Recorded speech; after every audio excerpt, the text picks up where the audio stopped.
Okay.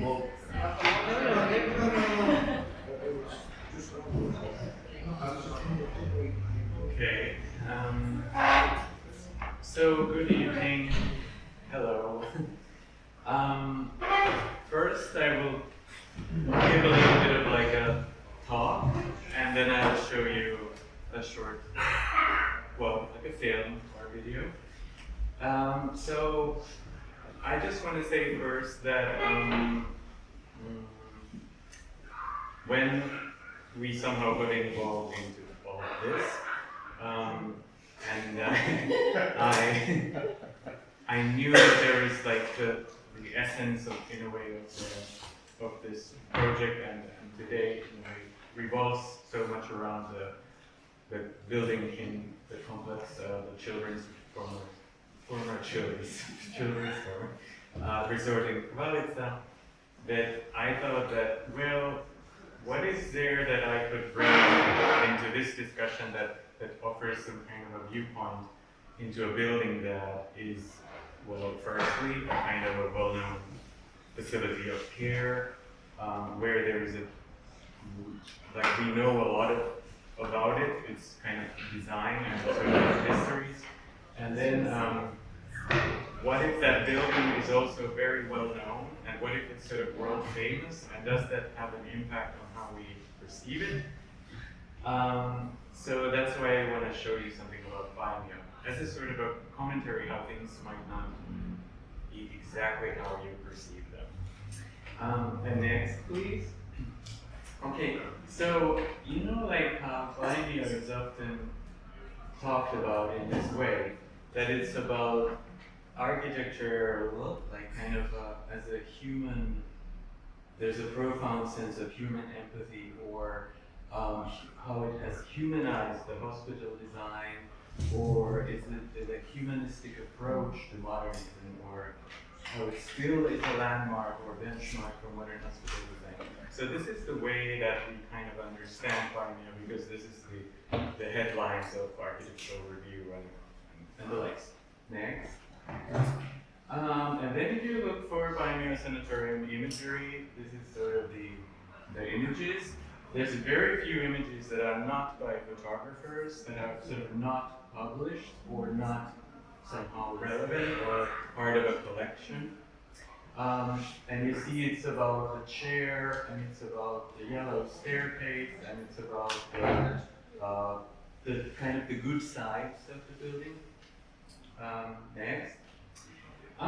So then it was a bit of a surprise when, like 5 years ago, 4 years ago, suddenly everyone thought that it's like very settled. Like we all thought that it was humanizing architecture, and like it was like the solution that it's sort of like just one morning it was on the news that it's for sale. So okay, next. And yeah, so then like a month later, people everywhere in the world started writing about it. If you want to buy it, or or like what's going on.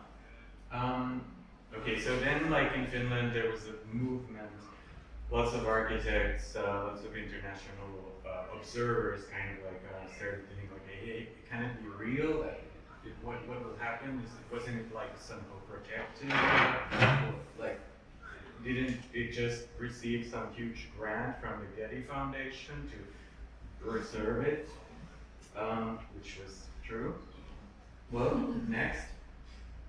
And then after some activism and some thinking during the pandemic, the Ministry of Culture decided to give it 4 million euros to form a new foundation to be created, and then everyone was very pleased. Next. And this year they appointed Joseph Grima to curate the Bimeo Sanatorium, and they organized the poster exhibition. So now everything is great. Next. But then what we kind of have been thinking is that, like, is this the perfect end result? Or is everything now great? Like, isn't this exactly what we all want? That these, now the building will be taken care of, it has a future, it has a past, it has everything. But what if there are some sort of specters that have not been made visible, or some storylines that are not considered? So this kind of a presentation that we made looks a little bit like how we could possibly tackle those visions of a building. And maybe this sort of like architecture only being seen as the mediated image of itself, and these sort of mechanisms are there in the background. So I try to explain a little bit what you will see in the video, which is coming. Okay, so firstly, Biennial was made really famous by Rikard Marasović when he updated his seminal book, Time, Space, and Architecture, and kind of said that this is one of the 3 most important buildings in the world. So then it became one of the most important buildings in the world. Next. Then we know how Beatrice Colomina, for instance, has talked about this privacy and public image of like how modern architecture only is relevant if it is presented and how it is discussed. So let's keep that in mind. Then we should also remember that Aalto was picked to have a private exhibition in MoMA in 1938. Already then, using somehow the same carefully curated images that then came to sort of be distributed all over the world in all kinds of like publications. Even then, like, what is it, 60 years later, there's another of our exhibitions at MoMA, and it's using the same, basically the furniture, the same images. So there was like no change in the imagery, it's still valid. Next. And so this is the Finnish Architectural Review magazine, 1933, issue 6, that explains how the sanatorium is built. Next. And these are the main images that you can see. This is the platform for resting in the top floor. Next. And these are the famous noise-free wash basins. And the beds that are sort of like high enough and the windows that are low enough so that the patient can see outside. Next. And this is the living room or the socializing room with the vinyl chairs. Next. This is the kitchen. What was invented here was that it has natural lighting for the workers in the kitchen, and then you have this sort of glass hood where all the steams from the porridge kettles rise. Next. And this is the closet space for the dishes or the porcelain. Next. So it was interesting to see like if there can be found like any sort of like writings that take a little bit like a different look on how perfected the pioneer imagery was. And I kind of only found maybe one, which was by Eva Eilers, like some over 10 years ago, and where I guess like what she pointed out was that in a way that it was a very sort of a carefully constructed package of press material in a way how Pioneer was marketed. There are actual brochures that also like tell you like where the sort of this and this glassware was bought, and then who produced this and this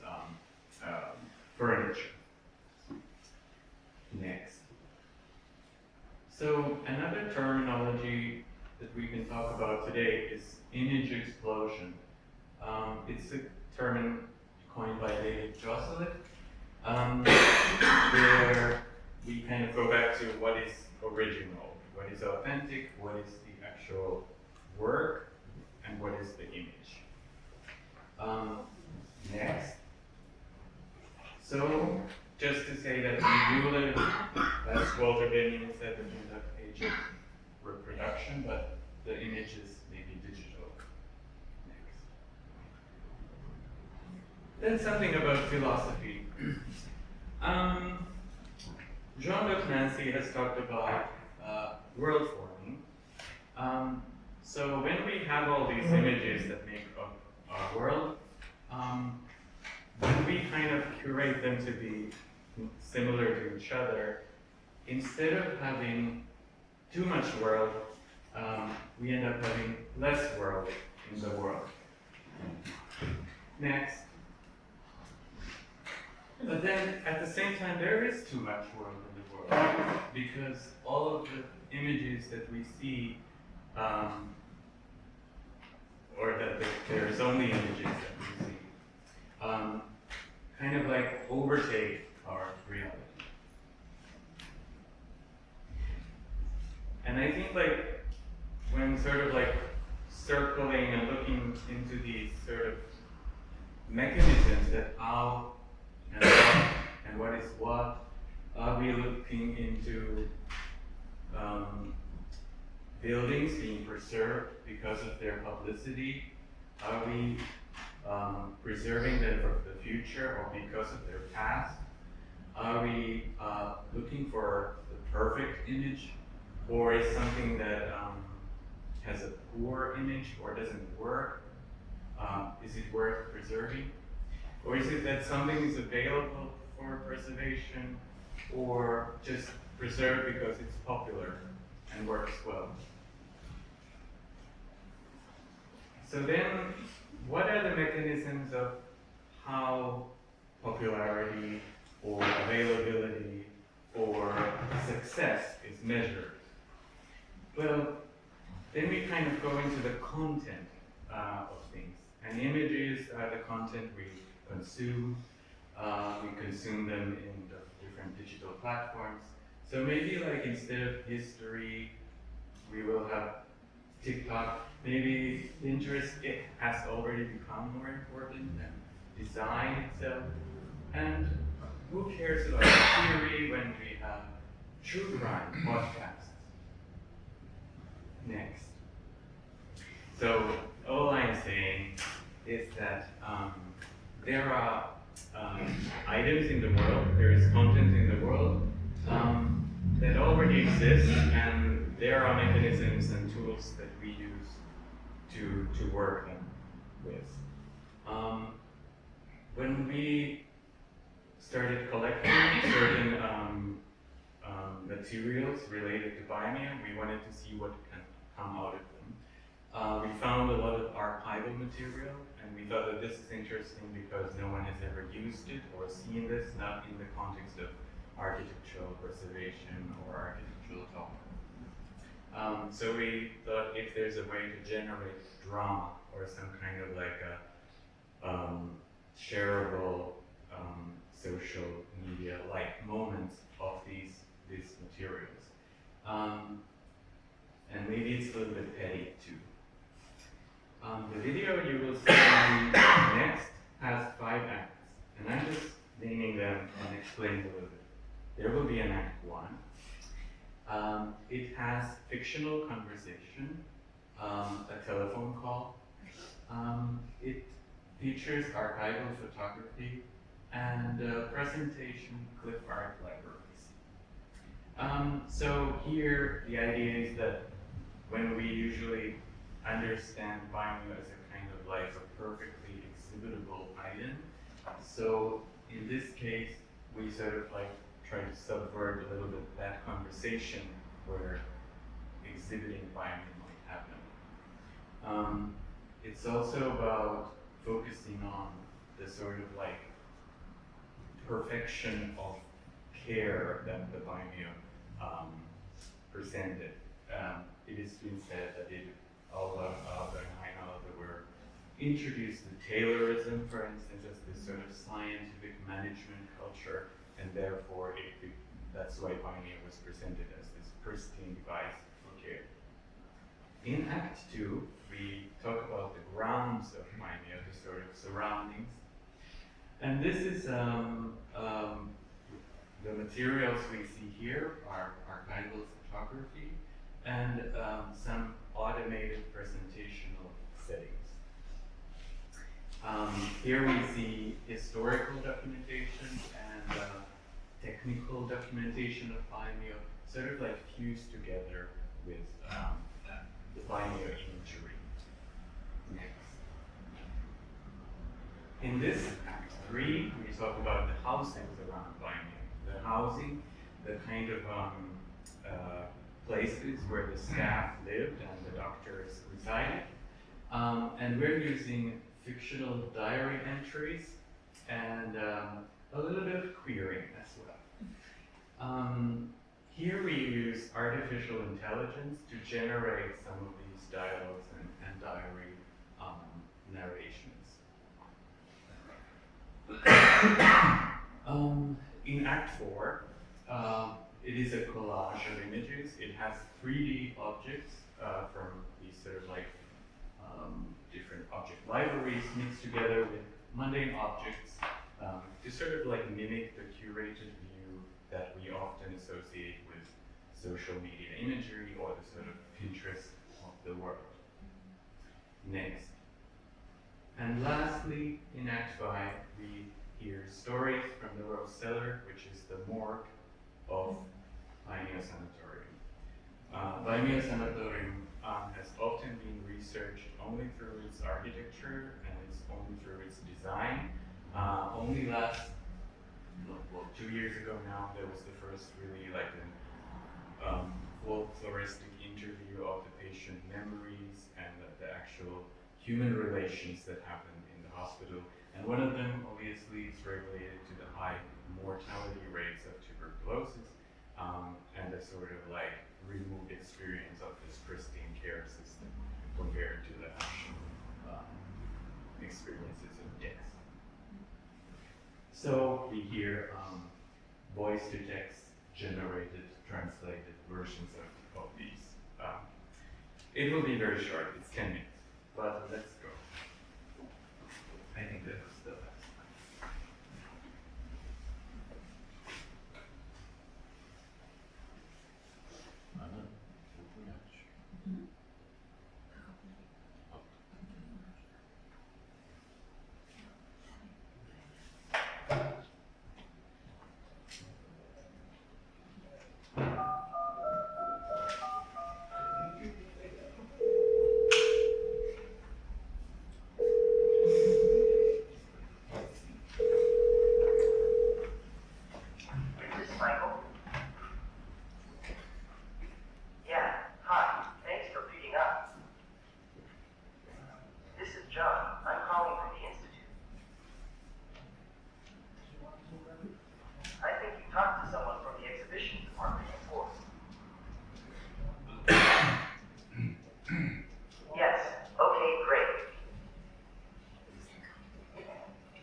is alto, this is piemio, and you recognize them because you remember them.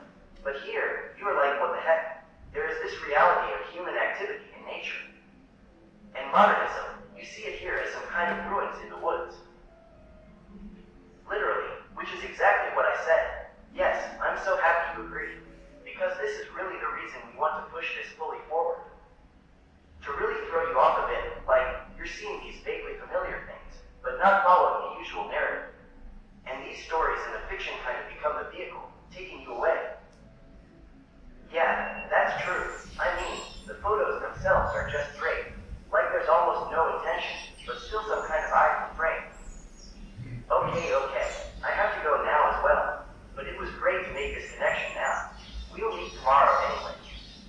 Absolutely, we should. Okay, bye then.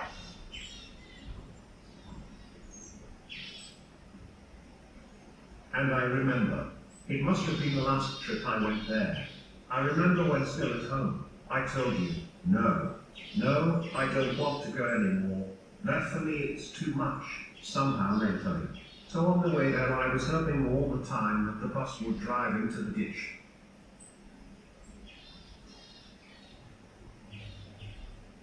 The sanatorium had people in their prime dating age who didn't have much else to think about than one's own illness and other unpleasant things. For the patients, going out for a walk with each other to see the nearby pond or in the forest, conversing with each other was a spark of joy. The future could also be talked about, but in a light tone of voice. No one could really know what there was like after the sanatorium.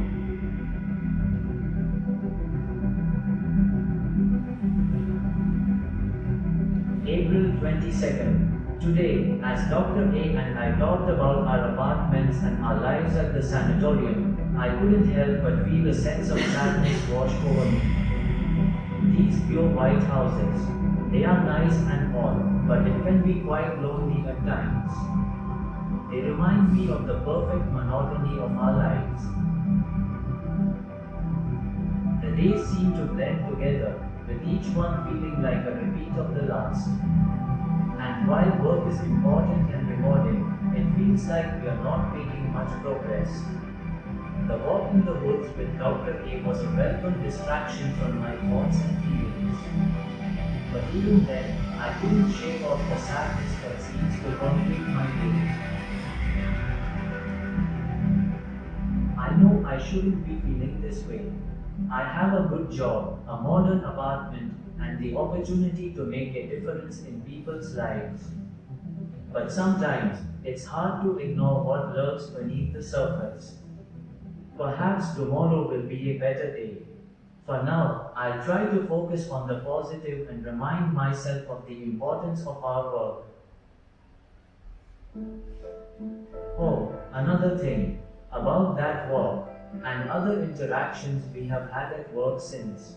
As much as I hate to admit it, I found myself admiring Dr. A. Something about his features and wit, and the way he speaks about his reasons for being here. It makes me feel both intimidated and intrigued. I couldn't help but notice how he looked at me, with a hint of admiration and maybe something more. I know I shouldn't be thinking such thoughts, but the isolation and the monotony of our lives can make one's mind wander. And he is charming, but yet, despite my internal musings, we continue to discuss our work. And I was reminded of the importance of our job. We are making a difference in people's lives, and that's what truly matters. The progress may be slow, but it's still progress. So we agreed to have dinner over the weekend. I wonder if there is something there.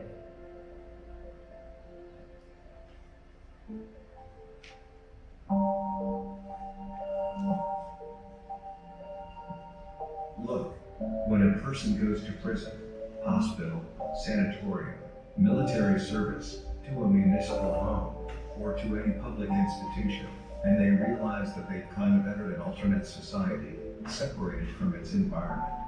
Namely, the tuberculosis sanatorium was also its own entity, a human community whose pharaoh was the chief doctor. Other doctors are high-level fiscals, with the ward managers I guess a position corresponding to the governor's authority in society, other nursemaids, assistant nurses, students and apprentices as their subordinates, all of course in law and within the framework regulated by the institution's charter and governing bodies. The patient there would feel quite insignificant because he had to comply with all of the above, and the special regulations of the care. In addition, there were general rules of the hospital you had to follow very strictly. The patient must observe cleanliness and tidiness in his clothing and behavior. Underwear must be changed at least once a week, handkerchief every day. Meals must be held calmly, neatly, and slowly enough. Loud conversation and laughter during the meal should be avoided. All card and gambling games are prohibited in the sanatorium and sanatorium area.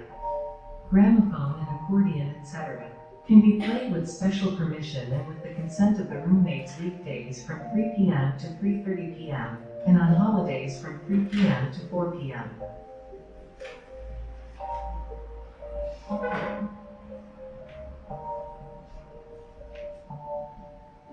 I guess I thought I would get better because others had healed, others that were there for so long. The ones that died had already been in such bad condition. You couldn't enter their rooms anymore, and they couldn't come to the dining room. So they knew that something like this would happen when they couldn't go anywhere else.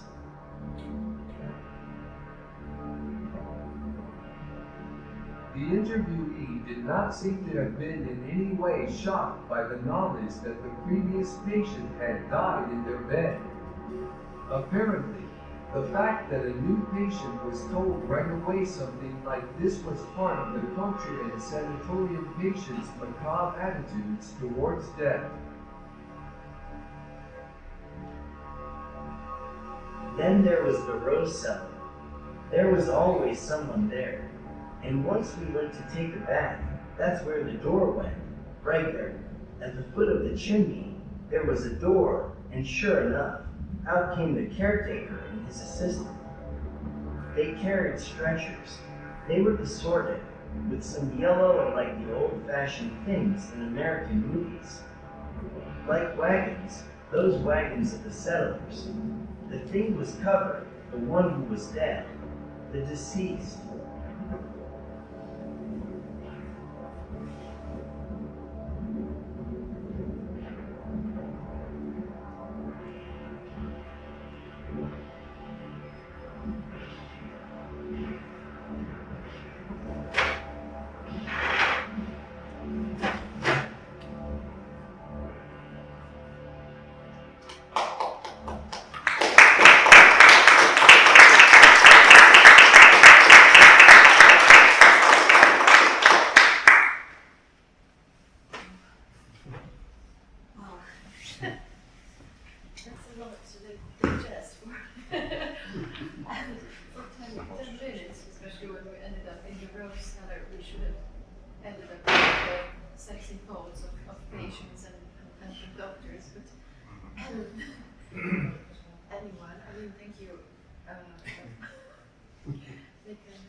So many. Well, maybe I'll just say that we kind of feel that often when something like so iconic or something is discussed, then it is forgotten that it's not like there's no really any, no one is forcing you to portray or sort of discuss these kinds of buildings in a particular way. And it's not like taking away from some kind of like actual sort of meticulous research, historical. There's plenty of that already done. So I think like it's about taking a little bit of ownership and kind of opening up like the canon, because it's, in this case, it's so strong and it's so airtight that it might take these sort of subversive acts to a little bit throw you off. I think you succeeded. Yeah, maybe just knowing the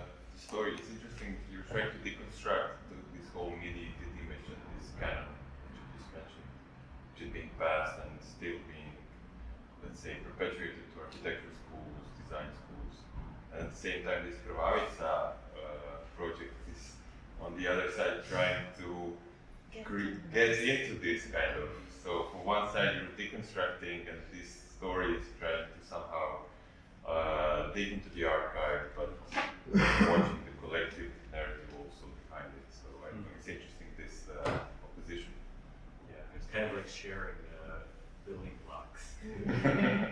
But it only appears on the surface that we are working to get it into the canon, you know? So we can start. No, I from would the say level canon, but also trying to explore more.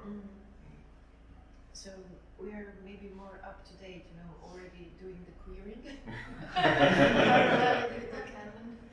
So, yeah. Yeah, what is it that maybe you went, that's why you went into these dichotomies, like, what was it, publicity versus preservation? So, because many buildings actually live exactly that, they get lots of publicity, but it seems to be that it's not enough to get preserved. And actually we have one building that is quite a copy of Panama, which is Zoedović Hospital in Split.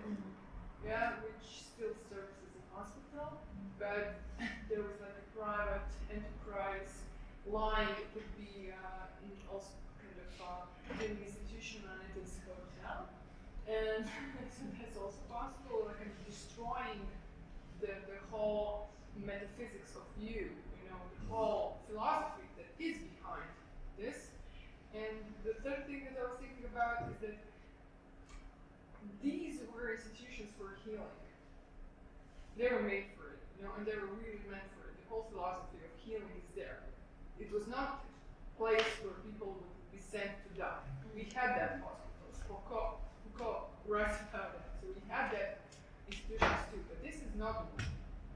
This one is really like humanism. And in that sense, you know, now, when we think back, this whole thing with 2020, right, the virus and so on, again, this fear of hospital was produced. Agoraphobia and fear of actually being sent to an institution because there was huge possibility that you would die there. Yes. I mean, you know, I think that fear was again reintroduced. Like in the 19th century, you know, hospital is like a place that we fear. That we go to heal or to give birth, you know? That's the place that we have the system. Yeah. So in that sense, I think that we have to keep that. Yeah, just to say that for Vimeo, for instance, like it's started operating in the 1930s before any actual cure, obviously, for tuberculosis. So I think it was only something like 260 places for patients, and I guess 1/3 sent at a given time never came back. So it was like a 30% mortality rate, but it was kind of not present in the everyday regimen. The patients' lives were filled with this systematic idea of care and the kind of keeping things very regulated. On the other hand, 2/3 survived, so maybe it was because of that was the best treatment. Sure. Yeah. Sure. Yeah. Because we have numbers, for example, for Zagreb, people are dying actually exactly because of bad condition of living. Yes. Yes. And the whole issue of public health Yeah. was. But with the people who were selected for, I mean, there were many other sanatoriums and many other places, not some of them not so well equipped or so. But for the people, it was a mostly apparently quite scary experience because they had no idea where they're going. They were very isolated. It took hours to get from there to any like city or something. And then mostly the descriptions are like that they didn't know, because Finland was totally like an agrarian culture in the 1930s, so they didn't know like where what is sort of a machine that they're entering. So they could only form some kind of relationship with it, trusting that they will be maybe okay. So sort of, but without much knowledge, like what is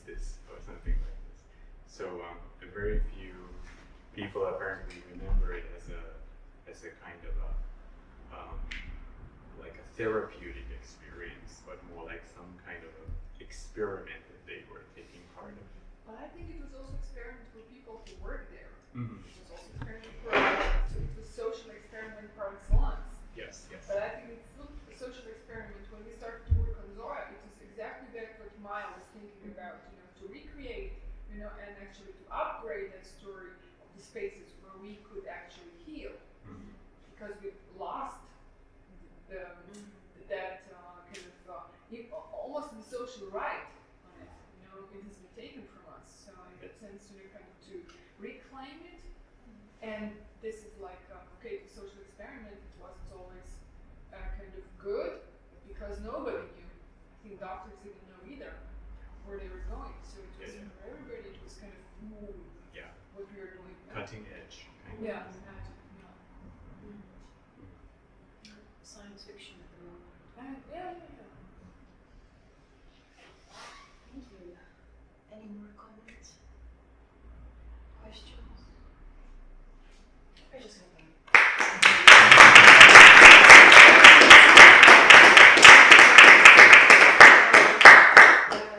we can have a short break. I need to